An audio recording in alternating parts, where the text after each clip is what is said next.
Kumpirmado namang pagmamayari ng isang pulis ang Glock 9mm pistol na ginamit ng isa sa dalawang grade 9 student na sangkot sa nangyaring school shooting incident sa Tacloban City. Ayon kay Acting PNP spokesperson Police Colonel Allen Reyco, nasa restrictive custody na ng Police Regional Office Region 8 ang policewoman na tiyahin ng 14-year-old na suspect habang isinasagawa ang investigasyon. Nakarehistro naman ang isang security agency sa Cebu City ang caliber 38 revolver na ginamit ng 15-year-old na kasabwat ng suspect. Patuloy na inaalam ng PNP kung paano nakuha ng mga menor de edad ang mga baril na ito na ginamit sa insidente. Binigyan din ko na mananagot ang sino mang mapapatunayang nagpabaya sa pag-iingat ng mga baril na ito kabilang ang tiyahin ng suspect depende sa resulta ng investigasyon. Yung nga, hindi properly taking care of our firearm, marami pong anong tawag dito, yung sama-sama kung kaso ang kakaharapin ko ng dito. And the PNP will ensure that she will face whatever necessary na cases na may kapay sa kanya for infidelity in the custody of their own firearm. Aabot partner sa 40 basyo ng bala ang nakolekta ng mga otoridad sa loob ng San Jose National High School matapos ang pamamaril. 23 ng Hunyo 2026. Sa ulo ng ating mga balita, 4 na estudyante patay sa shooting incident sa loob ng eskwelahan sa Tacloban City. Baril na ginamit ng mga suspect pag-aari ng isang Lady Cup. Pre-trial conference naman para sa impeachment trial ni VP Inday Sara posibleng magtagal hanggang Huwebes. Bureau of Internal Revenue naglunsad ng one-time tax abatement program para sa mga maliliit na negosyo. Big time na rollback sa presyo naman ng produktong petrolyo umarangkada na ngayong araw. Mga estudyante at guro sa Parañaque City nag-walk out sa sexual abuse video ng isang teacher. Isang buwang sanggol, sinakal, hinataw sa kama ng sariling ina sa Davao del Sur. Adik daw. Signal number 1 nakataas sa ilang lugar sa bansa dahil naman sa Super Typhoon Francisco. Radyo natin nationwide. Kami po ang inyong matagapaghatid balita Cheska San Diego, Bobadilla. at Angelo Palmones. Sa detalye ng mga balita, nakataas ang signal number 1 sa ilang lugar sa bansa dahil sa Super Typhoon Francisco. Ayon sa Pag-asa, signal number 1 na nakataas sa Batanes, northeastern portion ng Cagayan, ito yung mga bayan ng Gonzaga at Santa Ana, eastern portion ng Babuyan Island, kabilang ang Didicas at Camiguin Island. Sa ngayon, nananatili ang bagyong Francisco sa lakas nitong 165 kph malapit sa gitna. At ang pagbugso ay umaabot ng 230 km per hour. Mabagal itong kumikilo sa direksyong Pakanluran, hilagang Kanluran sa bilis na 10 km bawat oras. Huli itong namataan sa layong 410 km, silangan ng Apari, Cagayan. 3 estudyante nga po ang nasawi, pero updated natin na 4 na ho ito, no ha? At 11 naman ang sagutan sa pamamaril sa San Jose National High School, dyan po sa Tacloban City. May update si Wenny Vilches mula sa 90.9 Radyo Natin Loang. Wenny. 3 estudyante ang nasawi habang 7 naman ang sugatan sa isang pamamaril na naganap sa loob ng isang classroom sa San Jose National High School. Dakong alas 9 ng umaga nito lamang Lunes. Agad namang naaresto ang 2 suspect na parehong grade 9 students. Bilang mga minor de edad, hindi na isinasa publiko ang kanilang pagkakakailanlan. Agad namang kinondena ng Tacloban City Police Office ang pangyayari at nilapatan ng mahigpit na seguridad ang lugar. Sinuspinde naman ng lokal na pamahalaan ang mga klase sa paaralan, pati na mga kalapit na eskwelahan. Tiniyak ng Department of Justice ang masusing imbestigahan ang kaso habang sinusunod ang mga proseso sa ilalim ng batas para sa mga children and conflict with the law. Ayon kay Police Brigadier General Jason L. Capoy, lumabas sa inisyal na imbestigasyon ang 2 suspect. Edad 14 at 15 ay matalik na magkaibigan at umunoy nakaranas ng matinding bullying sa eskwelahan. Gumamit ang mga suspect ng 9mm pistol at caliber .38 na revolver. Ang 9mm pistol ay nakuha umano sa isa sa mga suspect mula sa kanyang tiyahin na isang opisyal ng pulisya at kasalukuyan na ring iniimbestigahan. Ang pagsisiyasat ng mga otoridad, inilusot ng mga suspect ang baril sa loob ng campus ng walang kahirap-hirap dahil isa lamang umano ang gwardiya na nakaduty na nagbabantay sa maraming pasukan at labasan ng paaralan. Ipinagutos na ng Pangulong Ferdinand Marcos Jr. ang malalimang investigasyon at pagpapaigting ng seguridad sa lahat ng paaralan at iba pang pampublikong lugar sa bansa upang maiwasan ang maulit ang ganitong karahasan. Tiniyak naman ng Department of Education na magbibigay sila ng agarang tulong at psychosocial support sa mga natromang estudyante, guro at pamilya ng mga biktima. At yan ang balita sa mga oras na ito. Ako, si Wendy Vilches ng Radyo Natin na 90.9 Lawang Northern Samar, nag-uulat para sa Radyo Natin na Nationwide. Maraming salamat, Wenin. Nakakalungkot lang dun, partner, dahil parang masyadong naaabuso yung juvenile justice law natin. No? Feeling kasi ng mga bata, ano sila, Kahit anong gawin untouchable ko, sila. oo. Hindi Hindi ako mapapanagot. Oo, hindi ka kapanahonan natin, partner. Magloko-loko ka ng konti. Kung hindi palo, pingot ang aabutin mo. Dito Or ngayon, load ka bawal. sa asin. Oo.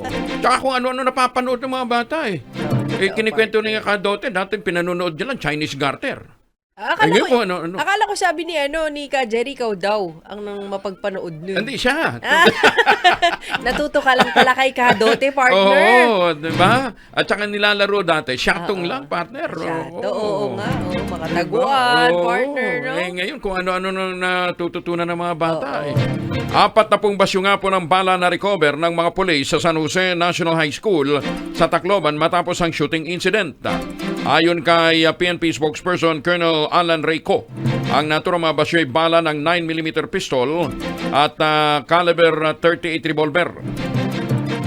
Batay sa inisyal na investigasyon, ang naranasang pambubuli ang nag-udyot sa mga sospek na gawin ang krimen, ngunit hindi pa malinaw kung may partikular na target sila sa nangyaring pamamaril. Ang sabi nga daw, partner, ang pambubuli daw sa kanila, yung gupit. Ewan ko yun yung, kasi din nakita mo yung gupit na Yung parang tinukso na... kasi hindi naman siguro kung grade 9, wala namang C80 na ngayon Wala. Nung high school kami, ganun mga gupit namin, white side wall.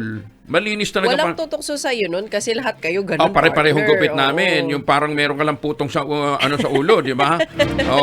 Ngayon kasi wala nang ROTC.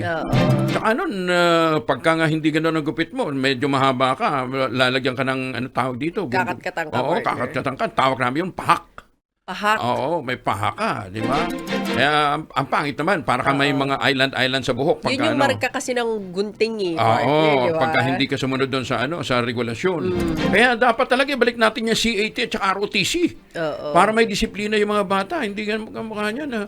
Tsaka nun, partner, humahawak din. Tinuturuan din naman talaga kami sa ROTC humawak ng totoong baril. Pero responsibly, partner. Oo. Ito naman. Hindi, pero mukhang nagte-training talaga sa firing range yung isa Yung may tiyahing pulis. Kaya sanay, Oo. partner. Kaya nakakalungkot lang na ganun yung nangyayari. And sunod-sunod. Oo. Di ba? May Parang nanaksak. pangatlong balita na ata. Ito Oo. naman barel. Yung unang dalawa. Nanaksak. Partner. Oo. Di ba? Nag-post muna daw sa social media ang isa sa dalawang minor de edad na yan na suspect sa pamamaril sa San Jose National High School na ikinamatay nga ng 4 na mag-aaral. Ikinasugat ng 7 iba pa kahapon. Batay sa investigasyon, nakita ang isang Facebook account na may pangalang J. Schwarzenegger ang nagpost ng nakakaalarmang larawan ng baril, sundalo at iba pang marahas na nilalamang ilang araw bagong insidente. Isa sa mga post nito may caption na, "I buried my old life, now I'm alive again to do deadly things." May ganun pang caption, partner, ha? Habang sa bio naman niya, nakalagay ang pahayag na, "If I make a request to you, it means I'm warning you."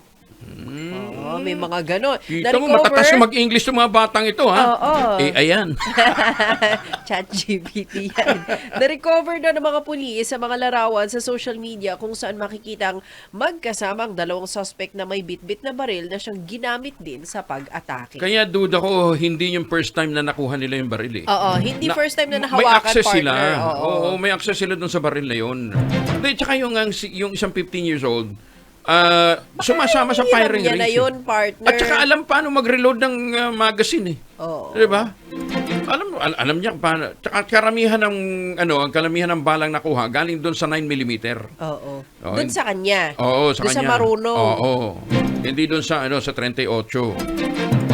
Lumalabas sa investigasyon na posibleng random shooting ang naganap sa pamamaril sa loob ng San Jose National High School sa Tacloban.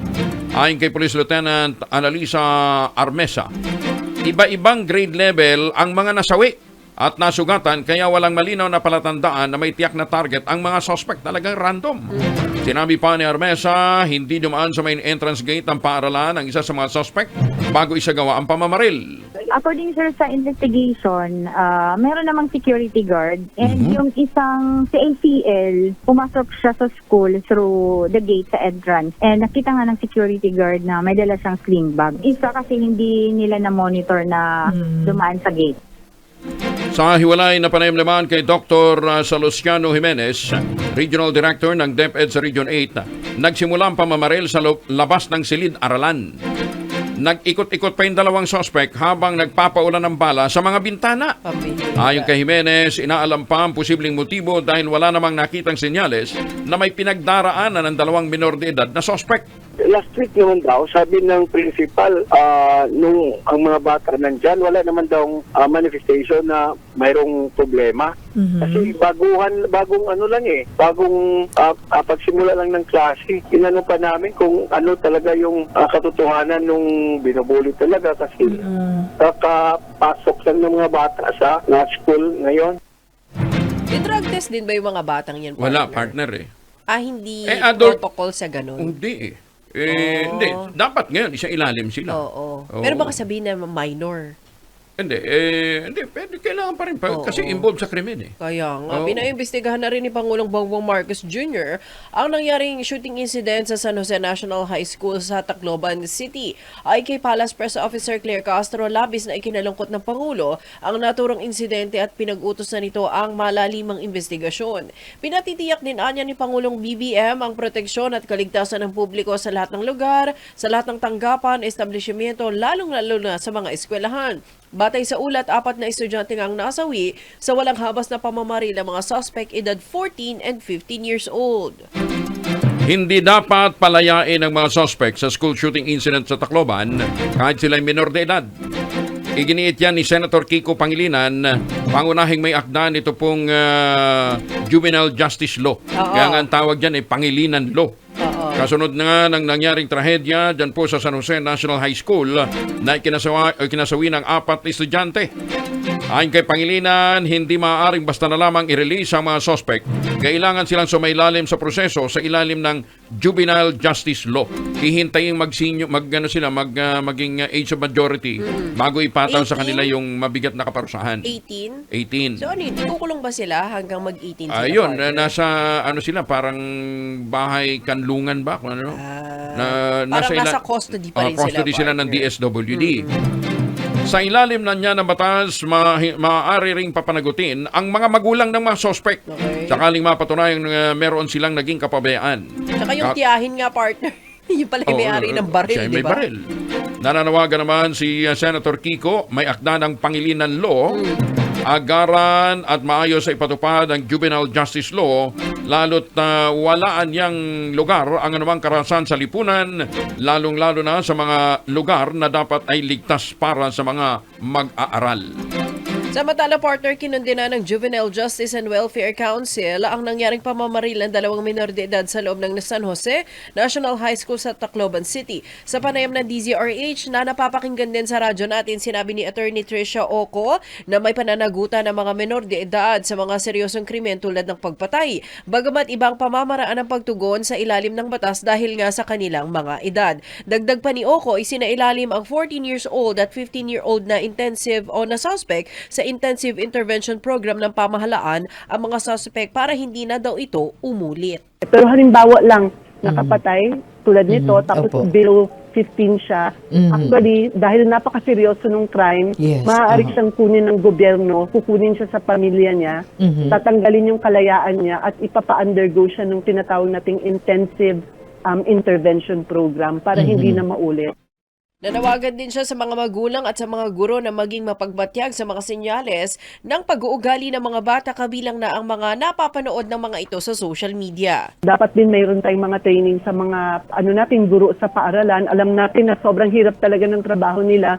Pero alam nyo, May, alam mo naman yun na minsan mas matagal pa ang interaction ng teachers sa bata kaysa sa magulang kasi buong araw nasa school sila eh. So, dapat meron silang capacity na nakikita nila yung mga signs doon sa bata para matugunan agad yung mga yung kanilang mga needs na hindi napupunta sa violence. Partner, nung isang araw nga, meron tayong clinical psychologist na nakausap. Pangalan si Doktora Carmela. Ang panawagan nila, bukod sa revisit ng juvenile justice law, ipagbawal na ang computer, ang social media sa formative years ng mga bata. 10 years old o 11 years old. Pinapanukala na rin yan, partner, kasi sa ibang bansa nga parang mahigpit na. 16 years old pa baba yata or 15 Sa Canada, pa baba. bawal na. Oo, hindi ka Sa Netherlands, bawal na. Dapat wala ka social media pag ganun Alam edad mo, isa nakababahala doon, binabanggit niya. Meron isang nanay na dumulog sa kanila, humingi ng tulong. Yung anak niyang babae, 7 years old. 7 years old. May porn addiction na. Oh, no. At ito pang malungkot. May boyfriend. Ang 7 years old. Ang 7 years old, may boyfriend. Hindi ba ginagawa ko Tapos, ng 7 ako? tapos, ang boyfriend niya, AI. Kung ano-ano yung tinuturo, partner. Kaya sexually active at 7 years old yung bata. Ganon yung tindi ng impluensya. Nakalungkot, partner. Oo. Ang sinasabi ng DICT, may mga ginagawa daw ho silang mga hakbang na. Sabi Naku, ko nga medyo siguro bilisan ho natin kasi last week pa natin hinahagilap yung DICT. Tanghali na yata, magising talaga si Secretary Aguda. baka naman busy lang, partner. Baka naman napalitan na. Hindi lang natin alam. Ganun. Oo, kaya hindi na sumasagot. Bagal eh. Dapat kasi puro kwento. Mantakin mo, sabi niya, yung mga point of sale daw, yung mga 3G ba yun? Gagawin ng 5G. 5G, di ba? Hanggang ngayon, ang dami pa rin scammer eh. Di ba? Hanggang ngayon, nakakatanggap pa rin ako ng mga panluloko. Kesyo nanalo daw ako sa ganitong... Hindi mo naman sinalihan. Hindi lang. Unang-una, wala akong account na gano'n. Di ba? Sabi, yung bank account ko daw sa ganito, tumama na gano'n. O kaya may rewards ka daw or points. Tapos, ang pinakamalungkot pa, may account ka, partner. Totoong bangko. Tama din yung numero. Oo, partner. Tapos, may link. Yung ang giveaway doon. Pagka may link, wag mo ninyo i-click. Kailangan mo daw mag-update ng records mo. Click this link to update your information. Mga panloloko ho yan, ha? Ingat-ingat ho kayo. At mabagal po ang ating DICT. Radyo natin nationwide. Baka may nakakakilala kay Secretary Aguda. Pakisabi, 7:26 na ng umaga. This